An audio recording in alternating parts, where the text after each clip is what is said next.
ನಮಸ್ಕಾರ ಸ್ನೇಹಿತರೆ. ಸೋಲಿಗಿಂತ ಮಾನವೀಯತೆ ಮುಖ್ಯ. ಒಂದೂರಲ್ಲಿ ಒಬ್ಬ ಸನ್ಯಾಸಿ ವಾಸ ಮಾಡುತ್ತಿದ್ದ. ಯಾರೊಡನೆಯೂ ಹೆಚ್ಚು ಮಾತನಾಡದೆ ಸರಳವಾಗಿ ಜೀವಿಸುತ್ತಿದ್ದ. ಆತ ತನ್ನ ಬಳಿಗೆ ಬಂದವರ ಸಮಸ್ಯೆಗಳನ್ನು ಆಲಿಸಿ ಪರಿಹಾರಗಳನ್ನು ಸೂಚಿಸುತ್ತಿದ್ದ. ಹಾಗಾಗಿ ಆತನನ್ನು ಊರಿನ ಜನ ಬಹಳ ಗೌರವದಿಂದ ಕಾಣುತ್ತಿದ್ದರು. ಆಗಾಗ ಭವಿಷ್ಯದ ವಿಚಾರಗಳನ್ನು ಹೇಳುವುದರಲ್ಲಿ ಆತ ಪ್ರಸಿದ್ಧಿ ಪಡೆದಿದ್ದ. ಅವು ನಿಜವಾಗುತ್ತಿದ್ದವು ಕೂಡ. ಆದ್ದರಿಂದ ಜನರಿಗೆ ಆತನ ಭವಿಷ್ಯವಾಣಿಯ ಮೇಲೆ ಬಹಳ ವಿಶ್ವಾಸವಿದ್ದಿತ್ತು. ಆ ಊರಿನಲ್ಲಿದ್ದ ಒಬ್ಬ ಯುವಕ, ಈ ಸನ್ಯಾಸಿ ಭವಿಷ್ಯ ನುಡಿಯುವುದೆಲ್ಲ ಬೂಟಾಟಿಕೆ, ಆತನಿಗೆ ವರ್ತಮಾನವನ್ನೇ ಗ್ರಹಿಸಲಾಗದು, ಭವಿಷ್ಯವೇನು ನುಡಿಯಬಲ್ಲ ಎಂದು ಅಪಹಾಸ್ಯ ಮಾಡಿ ತಿರುಗಾಡುತ್ತಿದ್ದ. ಆತನ ಈ ವಿಚಾರವನ್ನು ಸನ್ಯಾಸಿಗೆ ತಿಳಿಸಿದಾಗ ನಕ್ಕು ಸುಮ್ಮನಾದ. ಆದರೆ ಯುವಕನಿಗೆ ದಿನದಿಂದ ದಿನಕ್ಕೆ ಸನ್ಯಾಸಿಯ ಜನಪ್ರಿಯತೆಯ ಮೇಲೆ ಮತ್ಸರ ಹೆಚ್ಚಾಯಿತು. ಸನ್ಯಾಸಿ ಹೇಳುವುದನ್ನು ಹೇಗಾದರೂ ಮಾಡಿ ಒಮ್ಮೆಯಾದರೂ ಸುಳ್ಳೆಂದು ಸಾಧಿಸಿ ತೋರಿಸಿದರೆ ಆಗ ಆತನ ಜನಪ್ರಿಯತೆಗೆ ಧಕ್ಕೆ ಬರುತ್ತದೆ ಎಂದು ಸನ್ಯಾಸಿಯನ್ನು ಸೋಲಿಸಲು ಮಾರ್ಗ ಹುಡುಕತೊಡಗಿದ.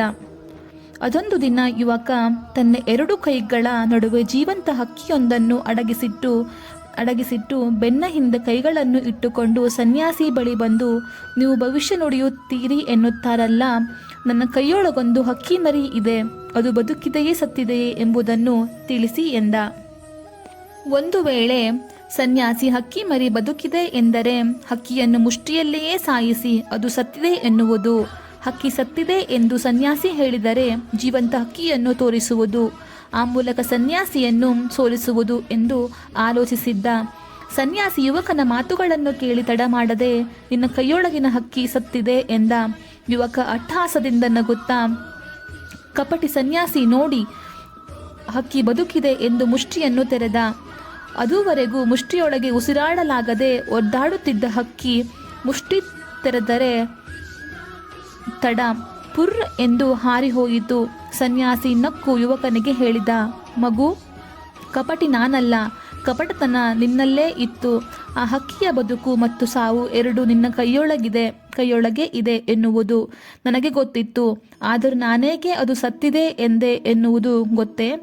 ಹಾಗೆ ಹೇಳಿದರೆ ನೀನು ಹಕ್ಕಿಯನ್ನು ಜೀವಂತ ಉಳಿಸುತ್ತಿ ಎಂಬುದು ನನಗೆ ತಿಳಿದಿತ್ತು. ಹಕ್ಕಿ ಉಳಿಯುವುದು ನನಗೆ ಬೇಕಿತ್ತು. ನನ್ನ ಗೆಲುವು ಅಥವಾ ಸೋಲಿಗಾಗಿ ನಿಷ್ಪಾಪಿ ಹಕ್ಕಿ ಬಲಿಯಾಗುವುದು ನನಗೆ ಬೇಕಿಲ್ಲ. ಮಾನವೀಯತೆಯ ಗೆಲುವಿಗೆ ಕಾರಣವಾಗುವ ಇಂತಹ 1000 ಸೋಲುಗಳನ್ನು ನಾನು ಹೆಮ್ಮೆಯಿಂದ ಸ್ವೀಕರಿಸುತ್ತೇನೆ ಎಂದ. ಯುವಕ ಸನ್ಯಾಸಿಯ ಮಾತು ಕೇಳಿ ತಲೆಬಾಗಿ ವಂದಿಸಿ ನನ್ನ ತಪ್ಪನ್ನು ಒಪ್ಪಿ ಕ್ಷಮೆ ಕೇಳಿದ. ನಿಜ ಬದುಕಿನಲ್ಲಿ ಮಾನವೀಯತೆಗಿಂತ ಮುಗಿಲಾದದ್ದು ಯಾವುದೂ ಇಲ್ಲ ಸ್ನೇಹಿತರೆ. ಸೋಲು ಮಾನವೀಯತೆಗಿಂತ ದೊಡ್ಡದಲ್ಲ.